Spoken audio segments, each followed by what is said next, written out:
Today,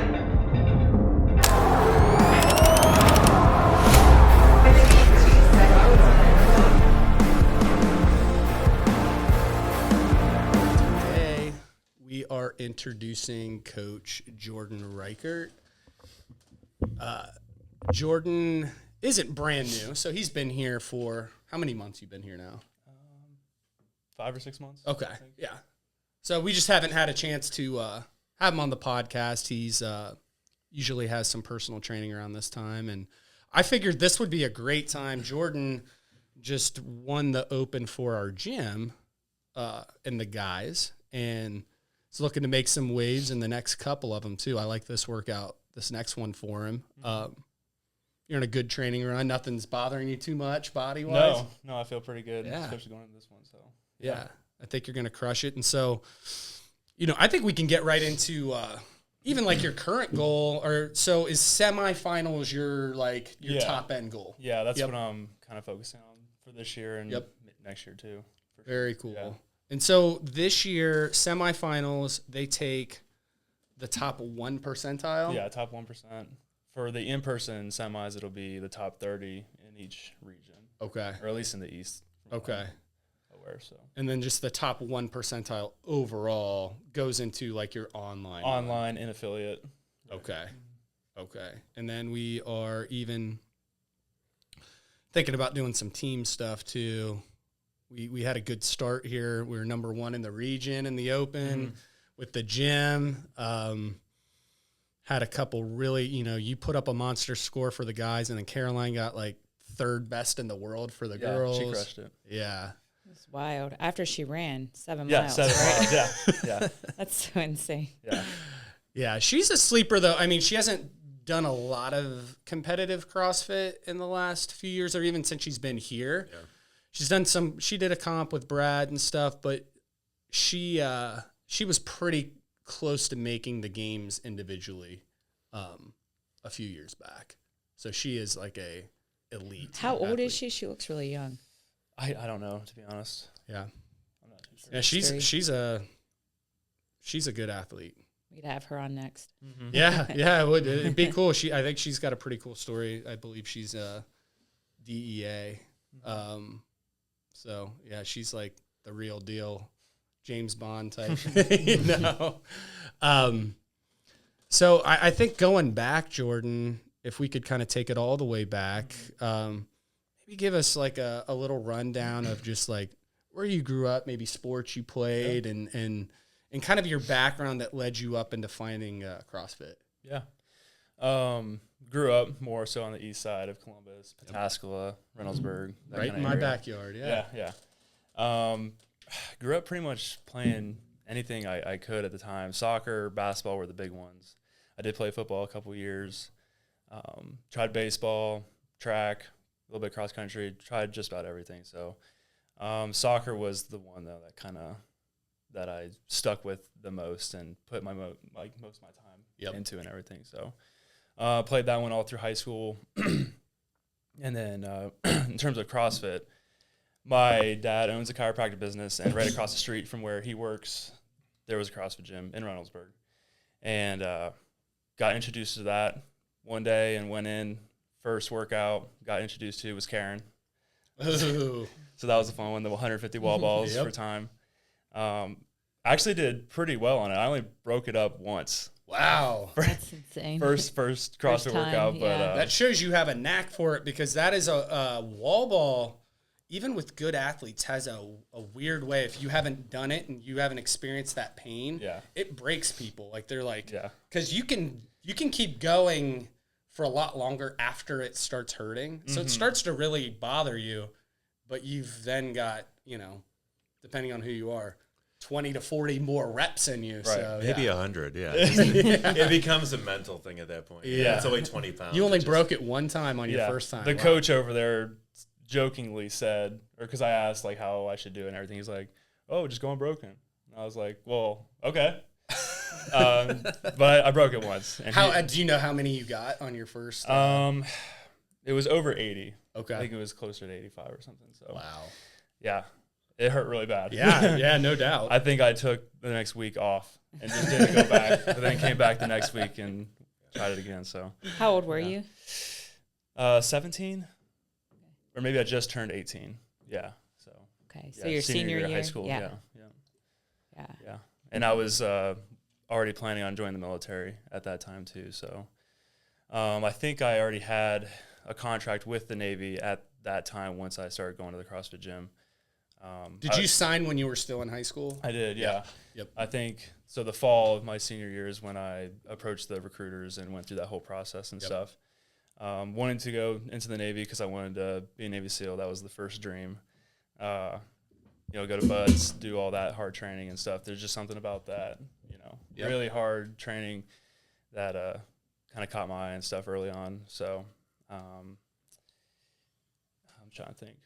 So where did you veer off after that? So you signed to so do that. You can sign. I signed with the Navy, got the contract, and then you basically have to do a qualifier. So make sure that you can do the standards, push-ups, sit-ups, run, swim, that kind of stuff. And that was actually held at the Gahanna YMCA. And there was a little bit older guy that used to be a Navy SEAL that he ran the program. And you would get guys that are in the Navy, in the Army, trying to join, all different kinds of people. But they all have to kind of qualify and go through this process to make sure that they can do it, basically. I was the only one that was a teenager. Everyone else was like over 20, 25-ish.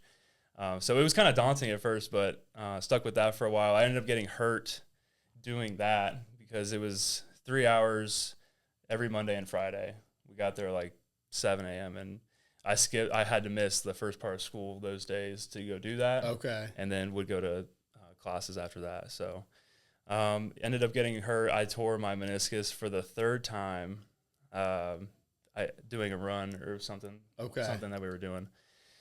So that kind of just took the back burner. I had to put that off for a while, heal up and all that stuff. And when it was time to kind of get back into it, went back to the recruiters, and they basically told me that I couldn't be a Navy SEAL. I couldn't, because of the injuries, I couldn't go to BUDS.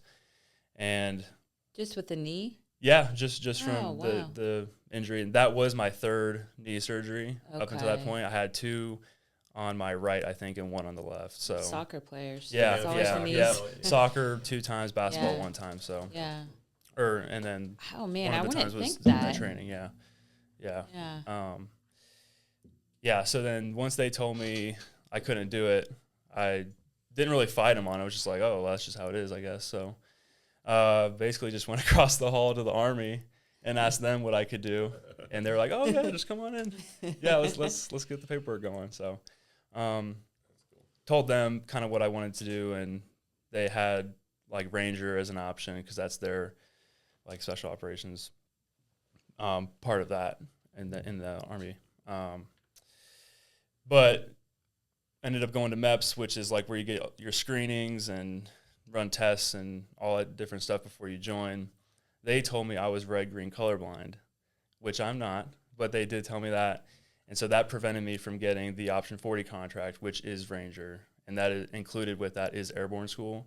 And you can't be red-green colorblind going through airborne school. So that limited me from getting Ranger, but I still joined the Army, I was 11 Bravo infantry. And I just figured I had some mentors helping me out with the process and everything. And they told me just join, get into the infantry, and then you can go Ranger from there. So that's what I did. I ended up going to Fort Benning, Georgia in the fall of 2017. That's when I joined, graduated January 2018, got sent to Fort Drum, New York. That's upstate, like an hour north of Syracuse or so.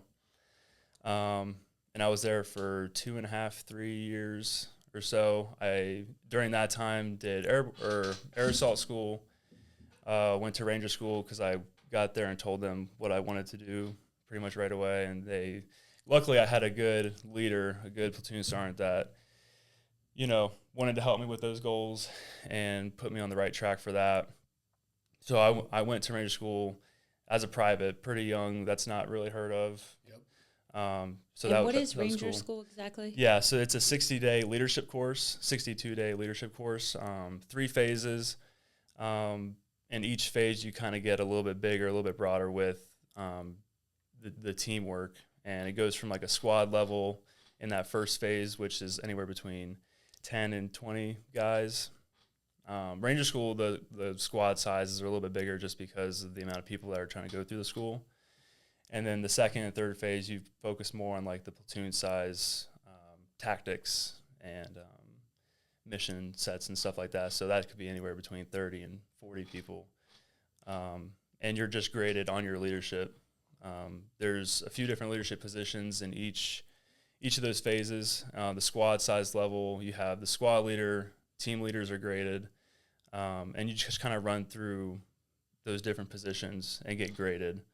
You're given a mission set, and then just how well you can plan for that mission and execute and lead your men and keep them on track, basically. And that's the general oversight of the whole school. And then if you get a go or no go, so if you get a go for the position in that role that you played, then you can move on to the next phase. If you get a no go, you will have a second or maybe even a third chance in that same phase to get a go. So you'll have another chance at a leadership position. And if you still don't get a go, then you'll have to repeat that cycle. So first time going through, again, I was pretty young, private. I had to recycle that first phase, which was fine. I was actually okay with it because I felt like the first time going through, I didn't know a whole lot of what I was doing. It was a good learning opportunity. Did it again, felt way better, more confident. Got to go, went to the second phase, and then I was straight through from that. So I was there about 90 days or so. I was going to say, when you were talking about going into Bud straight out of high school, I'm like, that is a lot.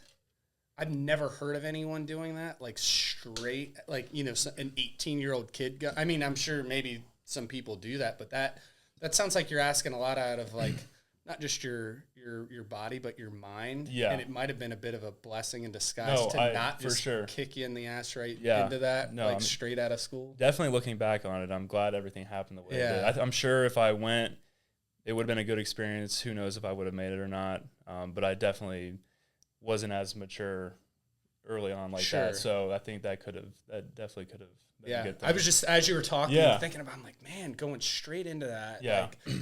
I mean, my ambition was there. I really was all for it, and that was the only plan. I didn't have like a backup. Like that's what I wanted to do. So it was pretty tough when I did get hurt and had to kind of figure out recalibrate your plans and stuff. That's cool. You just went like right across. Yeah, you just went to the Army version of it. Yeah. Didn't let it deter you at all. Yeah. Just like, all right, well, what's similar that I can do? Because I still wanted to join the military. What made you want to join the military?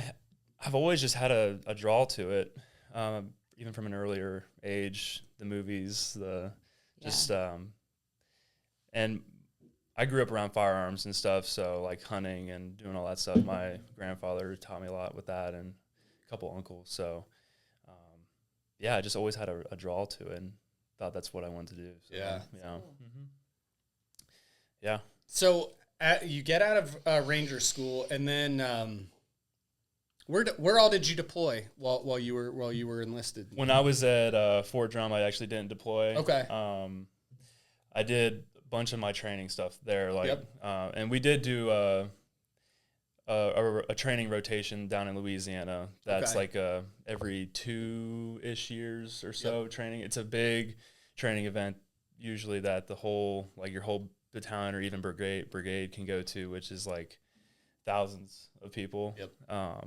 Couple thousand people. So it's a really big training exercise, and that's usually a month long, and we just train for 2, maybe 3 weeks in what we call the box, and it's just that training environment down in Louisiana. So I did that while I was there, which was a good experience, good training environment, but I didn't actually get to deploy until I made it to Ranger Regiment. So got back from that training exercise at Louisiana and wanted to go wanted to go to Ranger Regiment. So that's separate from Ranger School. Ranger School, honestly, anybody in the military can go to Ranger School because it is a leadership course. So you'd have guys from the Navy and the Marines and the Air Force that go to that. But if you wanted to be a part of the 75th Ranger Regiment, then you'd have to go through RASP, which is the Ranger Assessment Selection Program.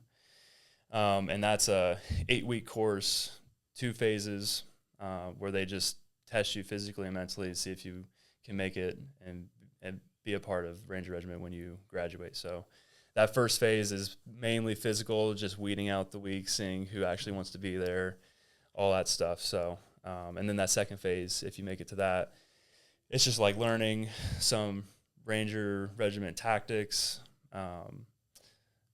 explosive stuff. You do a lot of shooting.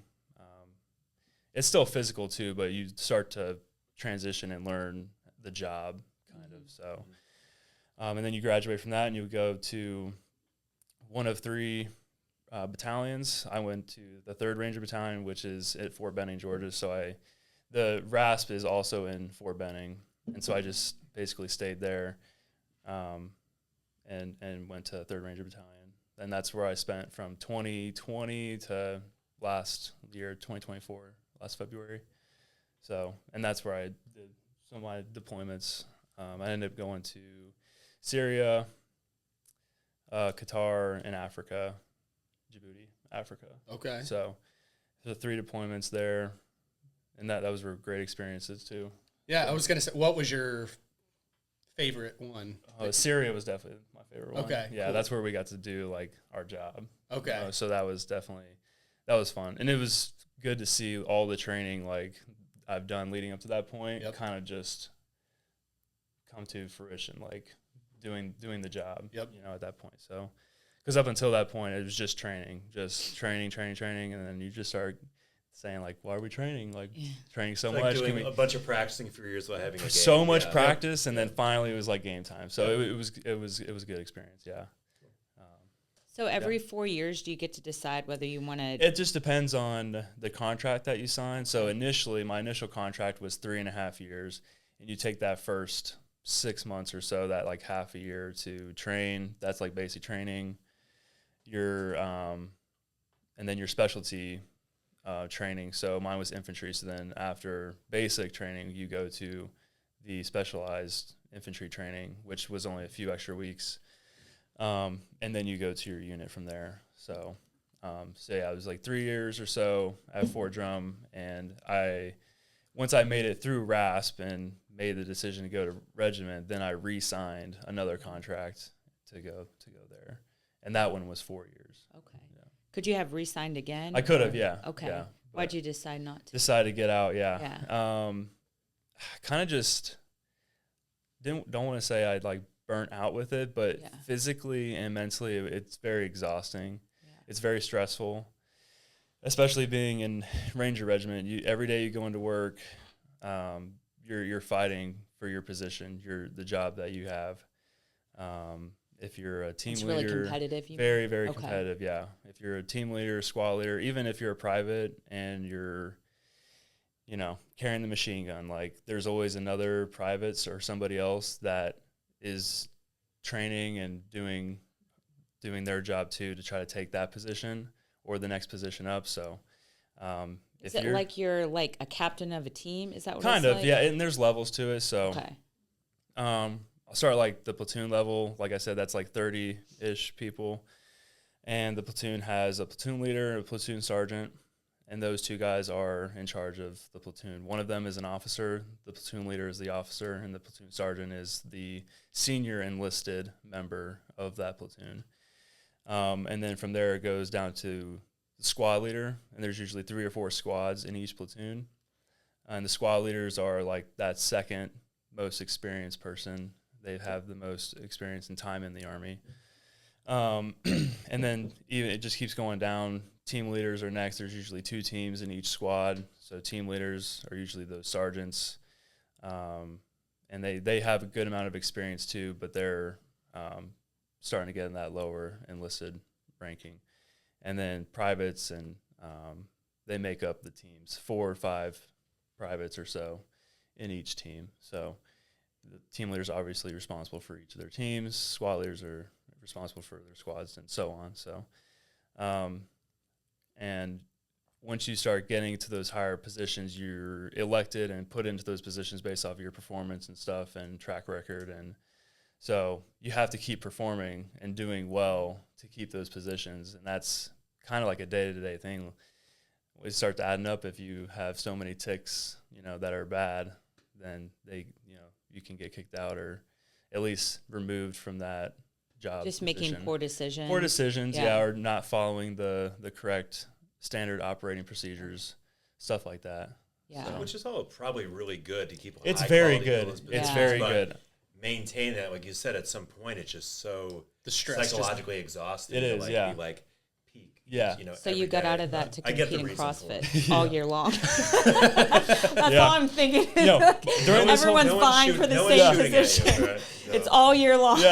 Yeah. No breaks. Yeah. And during this whole time doing CrossFit through it all. Okay. I had a good group at Fort Drum when I first joined, and we would go to the gym after getting off work, and the gym would always close at 8.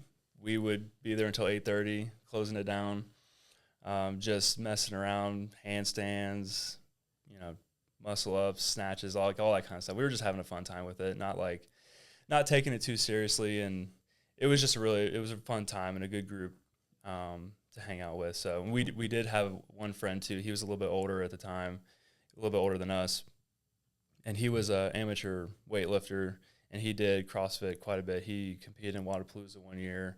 So he had some good experience with CrossFit. He was kind of the guy heading it up, he organized you guys a little bit. We were following him and learning from him, so that was super fun.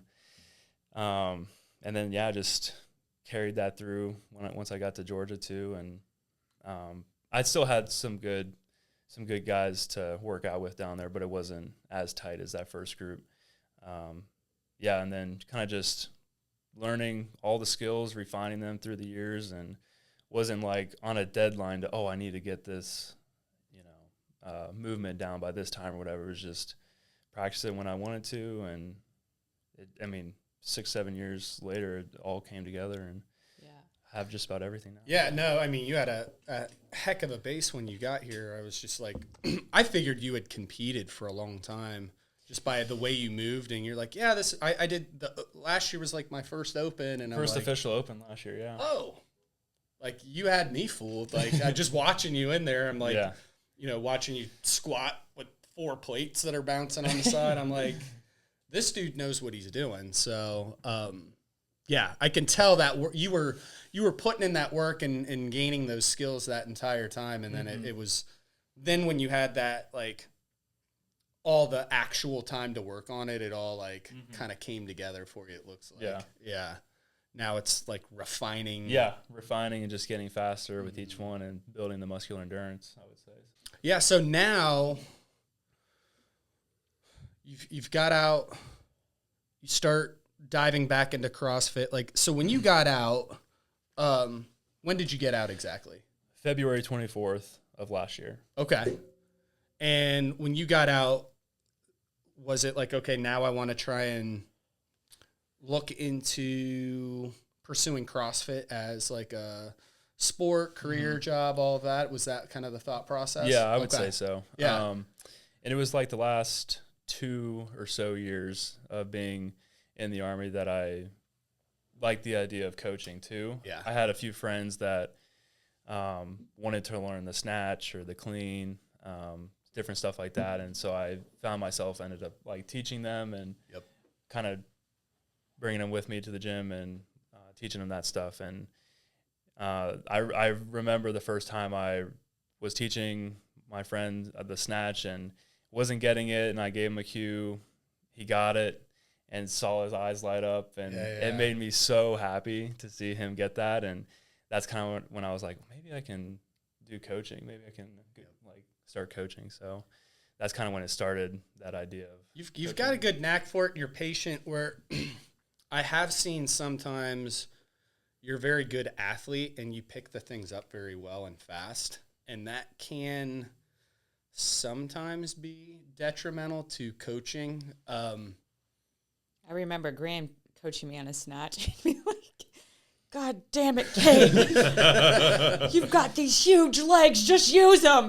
Like, well, it's one of those things where if you, like, what are you doing? You see it and you can do it, and then you get people, so especially oftentimes if they're a little older, they have, their body doesn't work as well maybe as it used to, and it's going to take a lot of focus and concentration or chipping away to build the musculature and like the skill sets to get them. But you have a good patience for that, and you'll evolve to it. You're 27 right now? 27, yeah. Yeah, so as you go through different seasons, like you'll get more experience with the people, and it's fun because I remember I got into all of it and like coaching at similar age, and you'll see as you like go through your athletic arc and coaching arc together, just the way it changes. I know Dave, you were, and so Dave was, and I don't know if you know much about like Dave competing. Dave was one of the best guys out there, back towards like that 2009 through 12, 13 era of it. And I don't know, how do you think it's changed? Like even like, cause you've coached through that too. Yeah. I mean, I definitely like the more that you experience in life, the more you like go through seasons or get older, or just like your relationship to the sport of CrossFit or whatever you're doing changes. You start to become, I feel like you are able to put yourself in other people's shoes a little better, kind of to see the way they move, and just kind of learning to work with different age ranges, like teenagers and 20-year-olds, 30-year-olds, 40, like everyone kind of has a little bit different, kind of experience level with athletics or weightlifting and just their movement capabilities. So the more diversity of people you work with, you can kind of learn how to coach people a little bit better and have more patience, and just being like, just because I'm a good athlete doesn't mean that someone else may be able to pick this up just as quick. But it just took a little time, and I think not that when you're younger and you're like competing more, you're more focused on like, I feel like your own objectives, but like the more you coach, the more you feel like that is the more important part of your life. Like your career, your athletics, or your, position in the CrossFit universe isn't as important as the people you're coaching. So. I do like people who start as an athlete though, like in your spot, Jordan, where you can like, you'll see the peak and the top end of it. So you can take people there, you can like dissect that part, and you can really grasp that. And then you can kind of come down the other side later on. I like that arc of what you're doing, and you're in such a good spot. Like the way you move, I think you can make some noise, and I hate to say it, and I sound like a grandpa. I'll talk to like Drake about it, but I really wish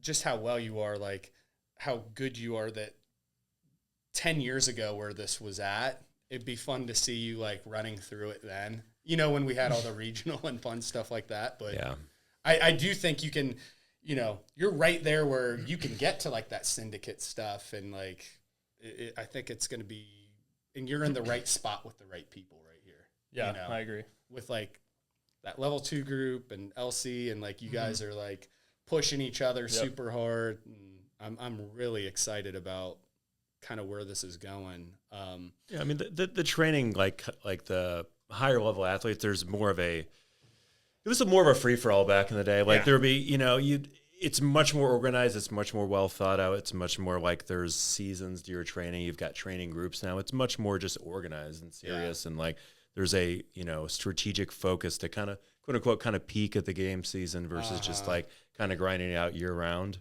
So I definitely think the longer this has gone on, the more people have been very smart about the way they train. So they're just not beat up year round. They approach it more like any other sport, so they're just not constantly overtrained. So that definitely helps like evolve the level of athletes and capabilities from 10 years ago when we did it or more. So. Training phases, getting strong at certain spots, like, ramping up the skills. And it's the reason why people keep getting better and better, getting records and times, and workouts keep getting better each instead of year. Just doing like a random class and then loading up a bar afterwards and like, I better try and get a little bit better at the back squat, you know. And although I missed that stuff. Oh, yeah. I missed kind of the reckless days. I don't know. So Dave, I'll just give you an example, Jordan, of like, I just remember like a training day. Like Dave lived over on like OSU campus. We were all the way out by the airport. Rent's cheap down there. Yeah. So we're out by like the airport, kind of close. I mean, you know, like where CrossFit Future is. Yep. Yeah. So we're close to there. Dave would ride his bike. I don't know, 15 miles. He'd ride a bike. Was it like a fixie too? Like just a one? Oh, I think I took a mountain bike. Okay. It definitely was a road bike. Ooh. Yeah. He was like an old Trek. He'd ride that. He'd do like class, hang out, like hit some back squats. I just remember him like stripping down to like his boxers and taking a bucket and throwing like water over his head on like just the blacktop in the back with like a bar of soap. He's basically naked. Just doing that in the middle of the summer, like jumping back on his bike and riding like another like 20 miles like back home. And that was like a regular training day. Or like him and Dan Bailey going up to the Kroger's right by Gahanna High School and grabbing a rotisserie chicken and avocados and just eating it with the in the Kroger Cafe, just their big rotisserie chickens. Just a bunch of kids. That was old CrossFit Peak right CrossFit, there. Yeah. So with you, you're just getting going here. You got your level 2 coming up here. We're going to get that going right around the corner. Athletic goals, coaching goals, things like that. Anything that you have mapped out in your head, you seem like a calculated dude. So, in terms of athletic, just semis, that Seneca Crown. Trying for it this year, see what we can do. Definitely that in affiliate online semis is what I'm shooting for too. I mean, in terms of coaching, I do love it and want to make it kind of my thing long term. So just doing all the courses, anything I can grab on the side just to absorb any more knowledge and grow with that. That's kind of what I'm thinking. Very cool. And you're getting married sometime, I am right? getting married, yes. August 2nd. Getting married. Wow, yeah, okay. It is. It's coming up. Yeah, you better mention that. Are you guys getting married here in town? Yeah, in New Albany. Okay, nice. And then where do you live now? Over near New Albany. Okay. Yeah. We'll stay there for the time being. Yeah. At least for the next year or so. Yep. Yeah. So, yeah. Nice. Yeah. And what does your fiance do? She is in PA school. Okay. So she graduates in May, actually. Okay, and then cool. she's on the hunt, looking for a job. Okay. So, yeah. Does she know what she wants to do? She doesn't know the specialty yet. Yeah. She'll probably try a few different things before she finds something she wants to stick with for a while. Yeah. But, yeah. It's such a cool growing field. Yeah. Yeah, it is. She loves it. Yeah. So really, really smart. Really cool. How'd you guys meet? We met in high school. Or Oh, we actually high school. met earlier than that. We met in middle school. We started dating in high school. Wow. Yeah. We went to different high schools, but we still knew of each other and went to the same church, same friend group. And then, kind of just started dating in that senior year. And, Yeah. Did you guys stay together when you were in the military? Yeah, we stayed together the Very whole time. cool. The whole time, yeah. So, and that was kind of another reason I was thinking about getting out, too, was to kind of start our life together. That's what I was going to say. Yeah. That's really tough. Yeah. I mean, Yeah. unless she wants to just jump on the, on the train and follow you where you're going. That's and do it. that Yeah, whole thing. exactly. Yeah. That was another big reason. Yeah. My decision to get out. So, How often would you get breaks when you were in? I mean, Christmas time usually, unless I was deployed, which was only one year I missed Christmas because I was deployed. But every other year, got Christmas off, and then maybe a week or so in the summertime. Oh, So wow. So you guys would see each other like twice a year. yeah, not Like 8 not a years. whole lot. Wow. I would make a weekend trip home every once in a while, or she would come up, or wherever I was Yeah. at, she would come visit for the weekend or something. So, Yeah. but yeah, it wasn't a whole lot that we saw each other. Are you allowed to call? Yeah. Oh yeah. Yeah. Yeah. So you could call her like Yeah, every night. we if you we wanted to. we would Yeah. FaceTime all the time. Every day pretty much. So Yeah. it was still hard though. Oh, I can't Yeah. imagine. Yeah. And then I came home last February and she started her clinical year. So she was moving month to month. Yeah. So but Yeah. that's just about over with now. So Where did she go to school? Did she go to OSU? she did go to OSU. biology. She got her biology degree, and then she's at Cedarville right now. For PA. Okay. Really neat. Mm-hmm. That's awesome. Yeah. Well, no, I mean, this has been fun to like, just get to know you a little better. We're so busy here, we're like, he's been working here for a while, and it's like we've got to chat and sit down, but it's mostly like executing on the job, and like, he jumped in here and got right to it pretty dang quick, and we kind of filled him up with a full load of training clients and classes and all of that, and he's done a great job. I still remember when you called him, I could hear you on the phone. Brandon's like, "Well, can you start like in 2 days?" We're in the car. Like, I'm just like, we're moving and shaking. Yeah. It was pretty cool, and you've done an excellent job. Yeah, Thank you. You just got like real focus. You're like, a worker. Let's do it. It's hard to tell if someone's a worker, you just got to get them in there. They either fail or they do it. Sink or swim. Yeah, you've rose to the challenge. It's not easy. And, I mean, getting thrown into CrossFit Grandview wasn't – I've even told people a lot of times, they'll maybe want to coach here. And I'm like, I've told quite a few people, just based on a lot of times their personality or where they're at, I'm like, it might be better for you to start somewhere smaller. It's just this is a little bit different beast here.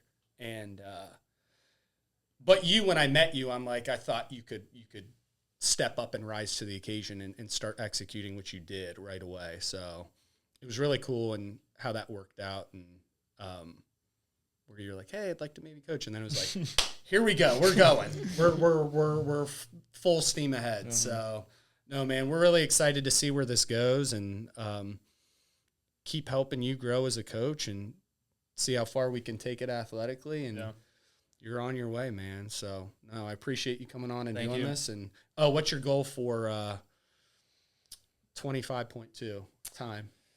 Oh, man. I would like to go sub 6. Okay. You going to hold on to that barbell? 530. Yeah, we'll see. Okay. I'm going to try. That last barbell, holding on to it. Yeah. That's going to be a rough one. Yep. Yeah. Looking forward to it. Let's go. All right, man. We'll see you guys next week.